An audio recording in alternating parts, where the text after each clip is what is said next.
talking about now going into natural supplements, and cannabis is its own topic, really, of course. But the high level question first is, with natural supplements, people wonder, does it slow disease progression? Does it decrease risk of cancer?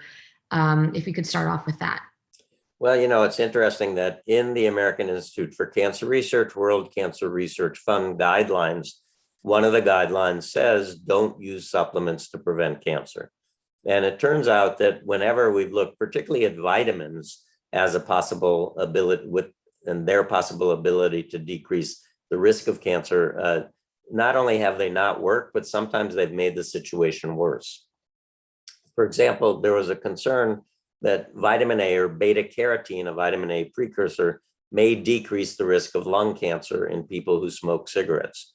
So they did a large study in 30,000 men. They gave them vitamin A, vitamin E, both or neither. And at the end of the day, the men getting the beta carotene, the vitamin A precursor, actually had increased risk of lung cancer. And in that study, they thought that the men getting vitamin E had a decreased risk of prostate cancer. So that led to another study of 20,000 men over the age of 50 getting vitamin E, selenium, both or neither, to see if they could decrease the risk of prostate cancer. And that study was stopped early because the men getting vitamin E actually had an increased risk of prostate cancer. So because I am a man with a prostate who used to smoke cigarettes, I won't take a multivitamin because they have vitamin A and vitamin E, and they're not good for you. Those are two fat-soluble vitamins. So if you get too much in the body, they're stored in fat, so they can stay there for a long time. B vitamins are water-soluble. So we fortify baked goods in this country with B vitamins to prevent women from giving birth to babies with neural tube defects. They don't do that in Scandinavia. So they did a large study in older people with heart disease to see if B vitamins could decrease progression of heart disease. One group got vitamin B6, one group got folic acid and vitamin B12, one group got the 3 B vitamins, and one group got placebo. And there are about 2,500 people in each group, followed for over 3 years. And at the end of the day, the people getting folic acid and B12 had higher rates of cancer, death from cancer, and all-cause mortality.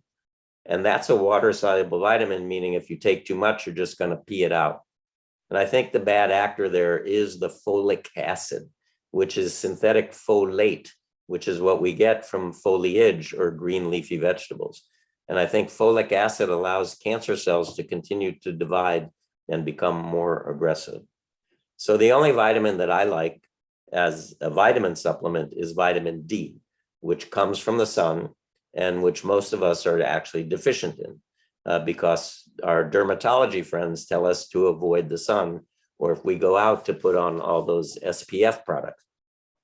People over the age of 50, overweight, and with more pigmentation are also inclined to be vitamin D deficient.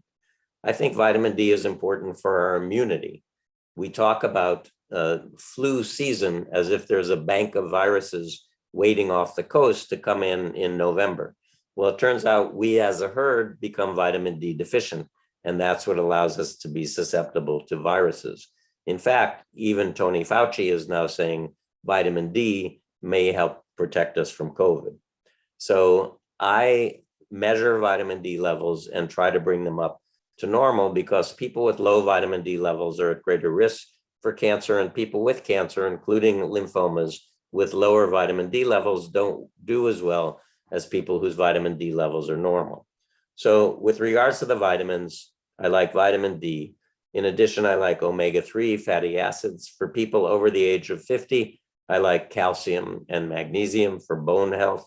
They both also decrease the risk of colon cancer, but calcium may increase the risk of more aggressive prostate cancer. So there's a little balance there. Turmeric, I think, is a good anti-inflammatory and may have some anti-cancer activity. And I'm quite fond of mushrooms, medicinal mushrooms. First of all mushrooms must be cooked if they're going to be eaten, because white button mushrooms sliced in a salad actually have a cancer-causing compound in them. So white button mushrooms, all mushrooms must be cooked. Edible mushrooms that are good for the immune system are shiitake, maitake, and enoki. But then there are some mushrooms that are not edible that I often recommend patients take in capsule form, although I don't recommend them for lymphoma patients, because mushrooms actually stimulate the immune system. And I feel that lymphoma, the immune system already malignant, doesn't need to be stimulated anymore. So it's not something I recommend to patients with lymphoma. And then, of course, cannabis I like for symptom management. Cannabis is good for decreasing nausea. It's the only anti-nausea medicine that also increases appetite, works against pain. For some people, it's useful for anxiety, depression, and sleep. I don't think cannabis, however, cures cancer, which is something that people are claiming on the internet. There are a lot of claims on the internet, and that's why this is so important. Dr. Abrams, you had mentioned too before about there's a lot of talk about CBD. I mean, we see that it's almost like, oh, it's more acceptable. Maybe patients are more willing to ask for it because it's not thought to have the psychoactive, sort of component that THC. So can you address that first? And then we have a couple audience questions about this. Is a very heavily talked about space. Yeah, so cannabinoids are compounds that are found in the plant, 21 carbon terpenophenolic compounds, the most famous of which is delta-9 tetrahydrocannabinol, or THC. And that is the most psychoactive component of the plant. There are about 120 other cannabinoids in the plant, however, that may have medicinal benefit. Cannabidiol, or CBD, has jumped to the top of the most favored cannabinoid list because it's said not to be psychoactive. Well, patients say that it helps them with anxiety and sleep, so it must therefore be psychoactive. What we're saying is that it doesn't get you high. And we live in a society that sort of fears euphoria for some reason. I think it's because of our puritanic origin and our Judeo-Christian dominance that euphoria is not something that we should be seeking. So CBD, which probably is present in the plant to modify the effects of THC, has jumped to the top of the most favored cannabinoid list. And THC complexes with the so-called cannabinoid receptor in our brain. CBD actually changes the shape of that receptor so that it can't take THC. Well, why do we even have cannabinoid receptors in our brain? Were we meant to smoke marijuana? No, we make our own endogenous cannabinoids, like we make our own endorphins or endogenous opiates. The body makes these endocannabinoids. And if you're changing the shape of the receptor that they bind with by CBD, that might not be a good thing. So I am not a member of the CBD bandwagon. Studies in people who use the Relief app show that the whole plant is the best for symptom management, and that it's the amount of THC that is associated with relief of symptoms as well as the adverse effects, whereas CBD does neither. And if you just look at clinical studies or reports in the literature of CBD, people use from 5 milligrams to 1,000 milligrams in these studies. I mean, it means we really don't know. And then a very telling article was a study they did where they gave people CBD or placebo, and they told them, the CBD people, that they were either getting CBD or placebo, and they told the placebo people that they were getting either CBD or placebo. And the placebo group that were told that they were getting CBD actually had as much relief of pain as the group getting the CBD. So I am not a big fan. Now there's CBN, cannabinol, which people say is very good for sleep. And there's CBG, which is going to become very popular.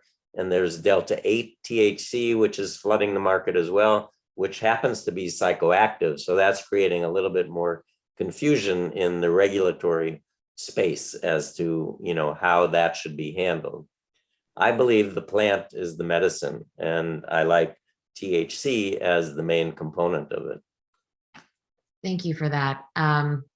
Again, we can think the general guideline as whole plant, this, again, it's to the, speaking to the importance of that. We have a question from Sharon S., who asks, if you could talk about both, you've talked about CBD and THC in the form of oral oil or suppositories.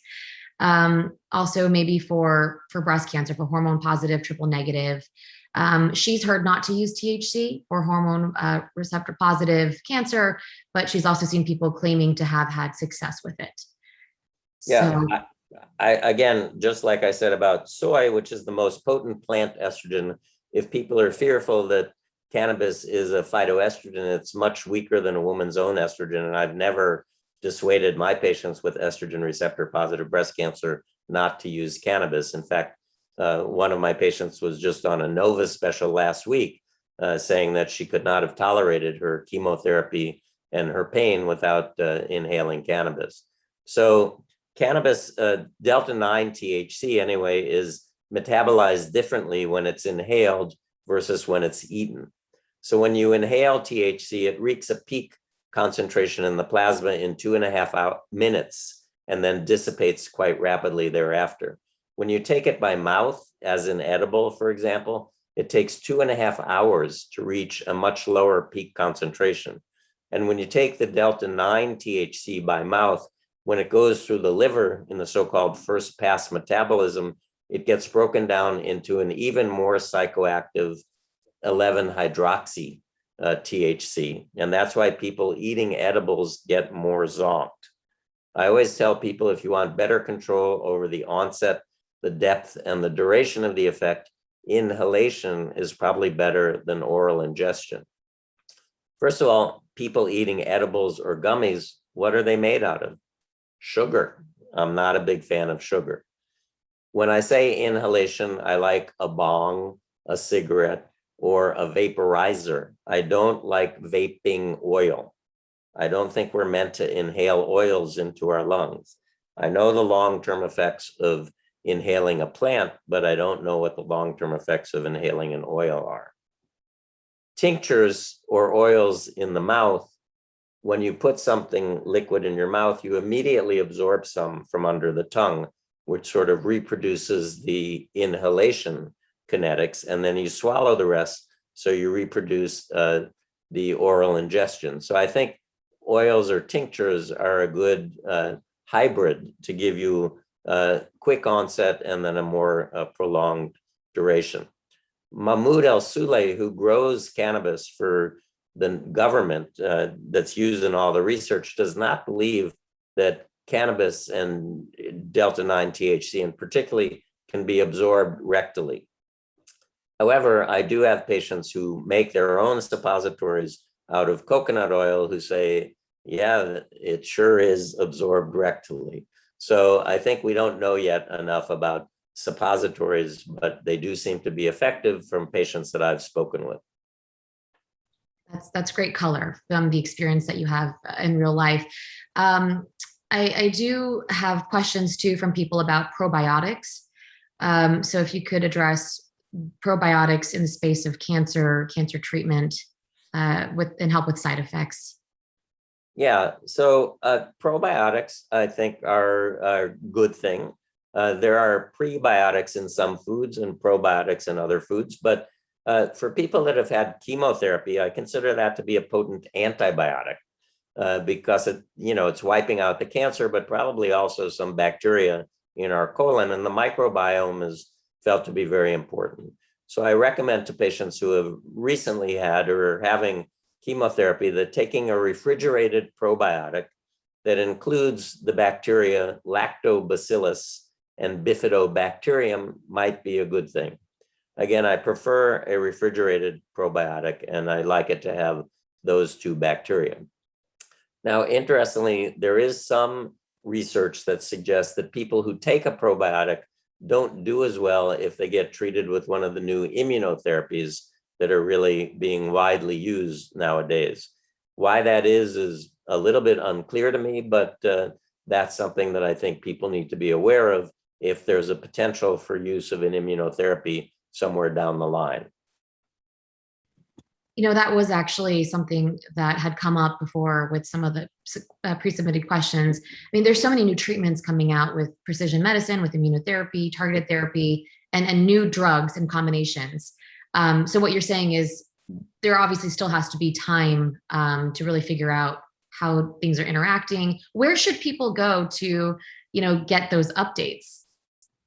Yeah, there are some websites that give you that. Natural Medicine, I think, is one. I'm working with a company that's trying to develop such a thing right now. I'm actually a consultant for a company I have to reveal, but it's called Wellkasa, Wellkasa, and they have a website that's allowing people to look for those interactions.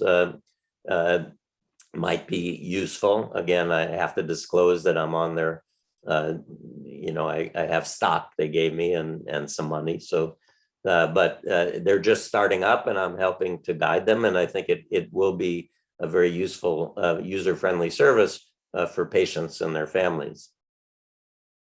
We also have, I know you mentioned, by the way, Dr. Abrams, as we wrap this up, turmeric was one of the things you said. You like to sprinkle it on foods.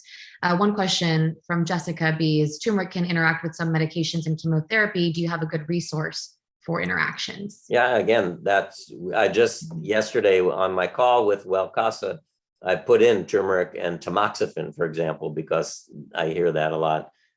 I just don't know about those. One thing I caution these people that I'm working with is that many of these interactions are theoretical and based on, this affects these enzymes in the liver that metabolize these pharmaceuticals. So be careful. But the question is, does it really make a difference clinically?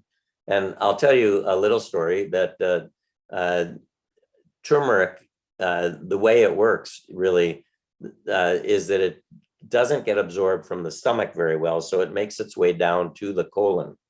In Ohio State University, they have a mouse model where the mice are genetically programmed to develop colon cancer.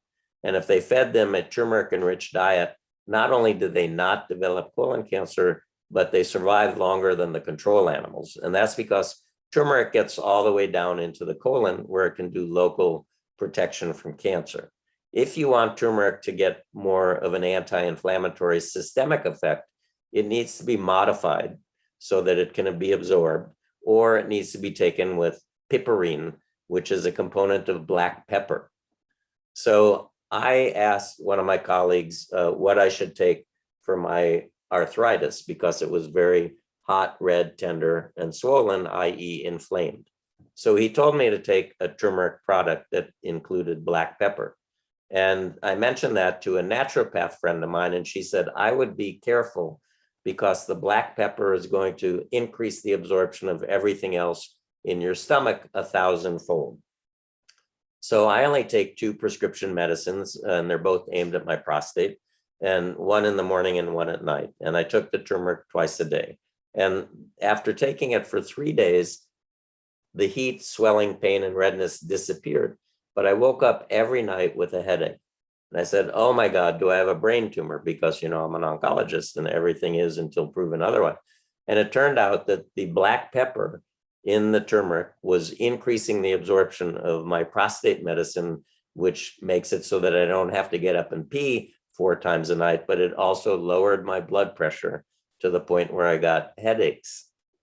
So I learned to separate the turmeric from that medicine. Now I only take it in the morning, but even something as simple as black pepper can really have an effect. So I tell my patients who want to use turmeric for its anti-cancer activity or anti-inflammatory activity, if they take a lot of prescription meds, I don't want them taking one of the brands that comes with piperine or black pepper.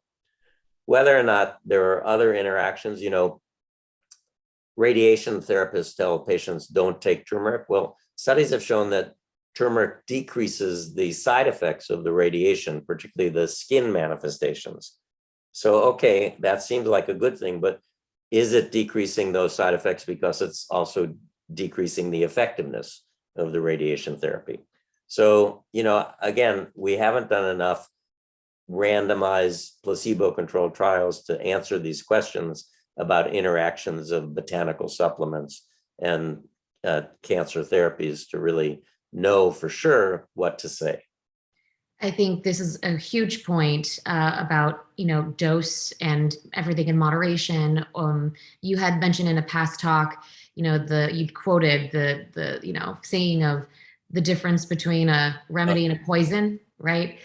It's the dose. And so there was a question, we'll wrap this segment with this. Jen A, who's a caregiver, asked, is there such a thing as overdose on supplement intake? And yeah, the answer is yes. What can I say? Yeah. Do you have guidance in terms of, how much people, so with turmeric, for instance, it'd be like just sprinkle some and don't be, Well, I take mean, out of it. if people are taking a supplement in a bottle, I say, follow the instructions and take as much as they say to take, because every brand is going to have a different recommended dose. Okay. And, another thing, and this goes along with whether it's cannabis products or with, supplements or just where do you have particular brands or products? How do you determine? I remember asking you in our appointment and you had mentioned a couple brands that you prefer. How do people figure this out? Because there's so much on Amazon and Yeah, again, there's yeah. Natural Standards, which is a website for, you can look up the different supplements and different brands and find out, how they're rated. Again, how did they come to those determinations? I don't know. Sometimes, yeah. But with regards to that overdose question, I did want to say, when I took a week-long seminar in nutrition and cancer at the National Cancer Institute many years ago. And after the lecture on vitamin D, I said, why don't we just put it in the drinking water? You make it sound like it's a panacea. And they said doses over 4,000 international units a day can lead to increased absorption of calcium and deposition of calcium in the aorta or the coronary arteries. So I see patients all the time taking 5,000, 10,000 international units of vitamin D a day. And I caution them about that because that is a dangerous side effect of taking too much of that vitamin. Okay, thank you so much. Really quickly, I think you did address this. We did get another audience question. If you could sort of laundry list your favorite medicinal mushrooms for cancer.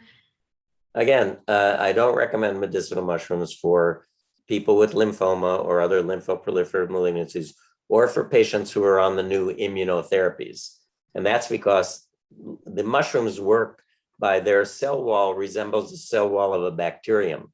So when you ingest these medicinal mushrooms as a capsule or a tincture or a powder, the body thinks it's being invaded by bacteria and mounts a non-specific immune response, which hopefully fights off cancer as well. So immunotherapy really has potential to do great good in patients who respond to it. And I don't want the mushrooms immune enhancement to compete with the immune enhancements of the immunotherapy. So the mushroom that's been most well studied is turkey tail, known as in the past Coriolis versicolor, now Trametes versicolor. And turkey tail has been studied in an extract of turkey tail called PSK has been studied in Japan, and PSP in China in conjunction with chemotherapy and radiation for a number of different tumor types. I like the whole mushroom, and that's usually what I recommend. The body doesn't like to see the same mushroom every day. So I often recommend that patients alternate turkey tail with a blend that contains other immune enhancing mushrooms, but not turkey tail. So for example, reishi or lingzhi is the mushroom of immortality. And I think that has some anti-cancer activity as well.